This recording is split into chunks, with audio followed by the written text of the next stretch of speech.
ধন্যবাদ জনাব লুকমান সাহেবকে। এখন আজকের অনুষ্ঠানের সভাপতি আড়াইহাজার ক্লাব লিমিটেডের সাধারণ সম্পাদক জনাব নূর খান সাহেবকে ফুলের তরফ দিয়ে বরণ করে নিলেন।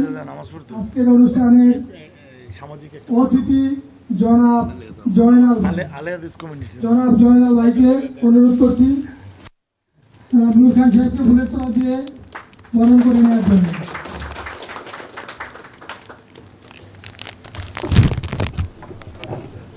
আমাদের সুন্দর প্রস্তাব দিচ্ছে অনেকগুলা, আমরা শুনলাম। তো আসলে আমাদের তো আমাদের লিমিটে, আমার লিমিট কি আছে আমি তো জানি। আমার স্বপ্ন এতটুকু দেখতে হবে যেটুকু আমার ক্যাপাসিটি আছে, সেটার মধ্যে আমাদের স্বপ্ন দেখতে হবে। এটা আমি ব্যক্তিগতভাবে মনে করি যে আমাদের ক্লাবের, আপনারা জানেন যে আমরা শুধু সংখ্যাগত নই, আর ক্লাবের মাত্র 1 লক্ষ টাকা করে একজনে অনলি দিয়েছেন। তো সেই হিসাবে এই টাকাকে কতটুকু করা যাবে চিন্তা করবেন আপনারা। এবং অনেকে যদি ইচ্ছা থাকে যে না আমরা আসলে ক্লাব করতে আমরা এখানে আরো ডোনেশন করবো বলতে পারে এই ধরনের আর কি, তাহলে আমাদের সামনের সময়গুলা ইয়ে হতো। আর বলতে অনেক কিছু বলা যায়, আমি আগে বলেছি যে ক্লাবকে, এই ক্লাব বাঁচিয়ে রাখতে হলে এখানে দরকার কি ভালোবাসা, আন্তরিকতা। এখানে যদি আমরা কোনরকম শক্ত কথা বলি তাহলে এটা কি হবে, আমাদের বিভক্ত করবে, দূরত্ব বাড়াবে। তা আমি অনুরোধ করবো সবাইকে এই ব্যাপারে যে আমরা এটাকে ক্লাবটাকে আদৌ ভালোবাসায় দিয়ে ছড়ায় ধরে রাখবো। কথা ঠিক আছে না আমার? আজকে আসলে অনেকবারই কথা বললাম, আমি অনেক কথা বললাম। কেউ যদি আমার কথায় কষ্ট পেয়ে থাকেন তা আমি আন্তরিকভাবে দুঃখিত। আসলে আজকে উপস্থিত আছেন আমাদের এমপি মহোদয় জনাব নুরুল ইসলাম আজাদ এবং আমাদের ওনার ছোট ভাই রাকিবুল হাসানও উপস্থিত আছেন।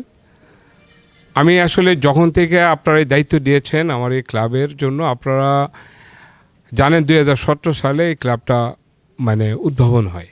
ওখানে ওই সময় আমি আর আসার আগেই যারা আড়াইহাজারের ব্যবসায়ী এবং রাজনীতিবিদ গণ্যমান্য লোক তারাই চেষ্টা করেছেন অনেকভাবে এটা গড়ানোর জন্য। যখন আমি দুবাই থেকে আসি তখন একটা মিটিং ডাক দেওয়া হয়, ওই মিটিংয়ে আমাকে সেক্রেটারির দায়িত্ব দেওয়া হয়। তারপর থেকে আসলে আমি চেষ্টা করেছি আমার দায়িত্বটা পালন করার জন্য। আর আপনারা জানেন যে আমি বাইরে থাকি, আমার দ্বারা আসলে খুবই কঠিন এই দায়িত্বটা পালন করা। তারপর আমি চেষ্টা করেছি, কিন্তু আমি যখনই আসতাম তখনই আপনাদের স্মরণ করতাম এবং মিটিং দেওয়ার চেষ্টা করতাম। কিন্তু আমি যখনই চলে যেতাম তখন এটা হ্যাং হয়ে যেত। তো সেই জন্য এখন আমাদের মাননীয় এমপি সাহেব আছেন, আমাদের সংবিধানে এইভাবেই তৈরি করা যে সেটা হলো যিনি আড়াইহাজারের এমপি হবেন উনি এই ক্লাবের প্রেসিডেন্ট হবেন। তা আজকে আপনারা সবাই চেয়েছেন এবং সবার সম্মতিক্রমে আমি ওনাকে আমাদের ক্লাবের প্রথমত ওনাকে ক্লাবে আমন্ত্রণ করলাম। উনি অলরেডি উনি এবং রাকিব দুইজনই সদস্য হয়ে গেছেন, ঠিক আছে, অলরেডি সদস্য হয়ে গেছেন। এবং ওনাকে বলবো যে এই ক্লাবের দায়িত্ব যেন উনি আজকে থেকেই এই যে প্রেসিডেন্ট হিসাবে এই ক্লাবের দায়িত্বটা উনি নেন এবং সামনে আমরা কিভাবে এটাকে সুন্দরভাবে গড়াতে পারবো সেই দিক নির্দেশনা দেন। এবং উনি ওনারভাবে নতুন করে মেম্বার আরও যেন বাড়াই নিয়ে আসে, আমাদের একসাথে কিভাবে রাখা যায় উনি চেষ্টা করবে। এবং উনি আজকে একটা ডেট দিব কোন দিন নেক্সট একটা মিটিং হবে, এবং সাথে সাথে আমি আমার দায়িত্বটা এখান থেকে অবসর নিতে চাই, কারণ আমি টায়ার্ড হয়ে গেছি। আমি আসলে দুবাইতে থাকি, আমি আইসা এখানে আমি কাজ নিয়ে অনেক টায়ার্ড। আমি মামাকে বলবো, মামা আপনি নতুন করে এই কমিটিটা সাজাবেন, এটাকে আদর যত্নের সাথে এটাকে বাঁচাতে হবে এই ক্লাবটাকে। আড়াইহাজার ক্লাবটা একটা সুনাম, এটা আপনার সুনাম, আমাদের সুনাম, আড়াইহাজারের সুনাম। এটাকে আপনি আগে কিভাবে বাড়াই নেবেন, কিভাবে এটা বড় করবেন, কিভাবে সুন্দর করবেন, আমি চাই আপনার দিক নির্দেশনা আমরা আপনার সাথে আসি। কালকেও ছিলাম, আজকেও আছি, সামনেও থাকবো। আপনি একটা নেক্সট একটা মিটিং দিবেন, দিয়া নতুন করে একটা কমিটি বানিয়ে দিবেন। এবং আমি বিশেষভাবে যেহেতু আমি আসলে দুবাইতে থাকি, আমি আসি প্রতি 3-4 মাস পর আইসা এটা আমি কন্ট্রোল করতে পারি না, এদেরকে মিটিং দিতে পারি না, করতে পারি না। এই জন্য আমি নিজেও টায়ার্ড। আমি আসলে এখান থেকে আসলে অব্যাহতি নিতে চাচ্ছি এই ইয়া থেকে, সেক্রেটারির পদ থেকে।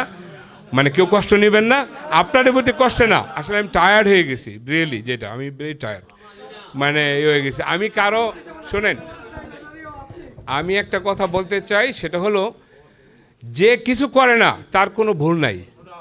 যে 10টা কাজ করবে সভাপতির দায়িত্ব নিতেছে আজকে মাননীয় সংসদ।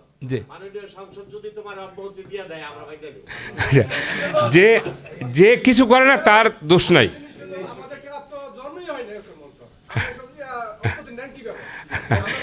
তো যে কিছু করে না তার দোষ নাই।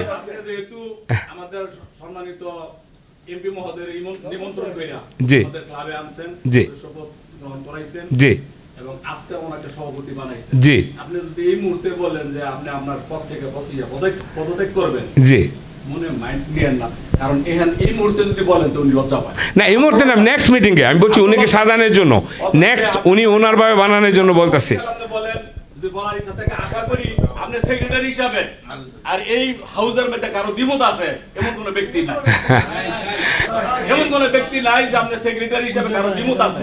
কারো কথা থাকলে কথা উপস্থাপন করতেই পারে, কারো কথা হয়তো অ্যাঙ্গেলা যাইবো, কারো না অ্যাঙ্গেলে যাইবো। এর জন্য যদি আমার নাইন করেন এটা চলবে না। জি মানে ক্লাব করতে হইলে একটা সংসার চালাইতে হইলেও কত জি। ঝগড়া হয়, বউর সাথে ঝগড়া হয় না। তো জি। আপনার সাথে আমাদের কথা কাটি থাকতেই পারে, অতএব আপনি সেইভাবে যদি আপনি মাইন্ড করেন তা আমরা নিজে লজ্জিত দুঃখিত। ধন্যবাদ সেলিম ভাই, ধন্যবাদ সেলিম ভাই। ভাই আসলে আপনাদের সবাই আমি অনেক সম্মান করি সবাইকে।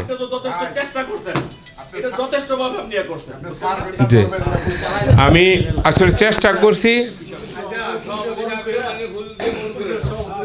আচ্ছা আমি বলতেছি সেটা হলো আমি আসলে চেষ্টা করছি, সবাই এখানে সম্মানিত লোক, সবাই আমার ভাই, সবাই বড় ভাই ছোট ভাই যারা আছেন সবাইকে অনেক আদর করি এবং স্নেহ শ্রদ্ধা সব আমি করি। আমি সবসময় ছিলাম, সবসময় থাকবো। আমি জাস্ট এভাবে বলেছি কারণ আসলে আমি জানেন আপনার বাইরে থাকে, দুবাইতে থাকে, আমি সেই দায়িত্বটা পালন করা আমার দ্বারা খুবই কঠিন, আমি টায়ার্ড হয়ে গেছি, বুঝতে পারছেন? তো সেই জন্য আমি বলেছি যে মামা আইসা নতুন কইরা আবার সামনে একটা মিটিংয়ের ডেট দেবে উনি। আজকে এটা আমি চাই যে উনি এটা দায়িত্বটা নিয়ে একটা নতুন করে একটা ডেট দিয়ে আপনাদের সবাইকে নিয়ে আবার নতুন করে একটা কমিটি সাজাক। আপনারা সবাই যদি মনে করেন কাকে কোন পদ দিবেন আপনারা সবাই মিলে সিদ্ধান্ত নেবেন, সমস্যা নেই, ঠিক আছে? আর ঠিক আছে, তো ইনশাআল্লাহ আমরা অলরেডি ওনাকে নিয়েছি, আপনারা হয়তো ছিলেন না অলরেডি। ও সভাপতি হিসাবে, ওকে ওকে ওকে, হ্যাঁ বুঝতে পারছি। যাই হোক আজকে আমরা একটা নতুন একটা, আমি জানি আমাদের এমপি সাহেব ওনার মন মানসিকতা অনেক বড় এবং উনি চেষ্টা করলে এটা অনেক আগায় নিতে পারবেন, অনেক। উনি আরও 10টা এমপির মতন না, উনি একটু ভিন্ন ধরনের, মন মানসিকতা অনেক ভালো। মানে ওনার আসলে এই যে পার্টিগত যেই একজন একজনের সমস্যা থাকে এই ধরনের সমস্যা ওনার মধ্যে নাই। আমি যতটুকু ওনার সাথে ছিলাম এটা আমি নিজে প্রমাণ এটার। আপনারা সবাই ভালো থাকবেন ওনার সাথে, এটা আমার বিশ্বাস। আমরা পরবর্তী সময়টা যেন একসাথে থাকতে পারি এই আশা বক্তব্য করে ইনশাআল্লাহ আমি আমার বক্তব্য রাখলাম। আমার প্রতি কেউ কষ্ট নিয়েন না, ঠিক আছে? ধন্যবাদ সবাইকে।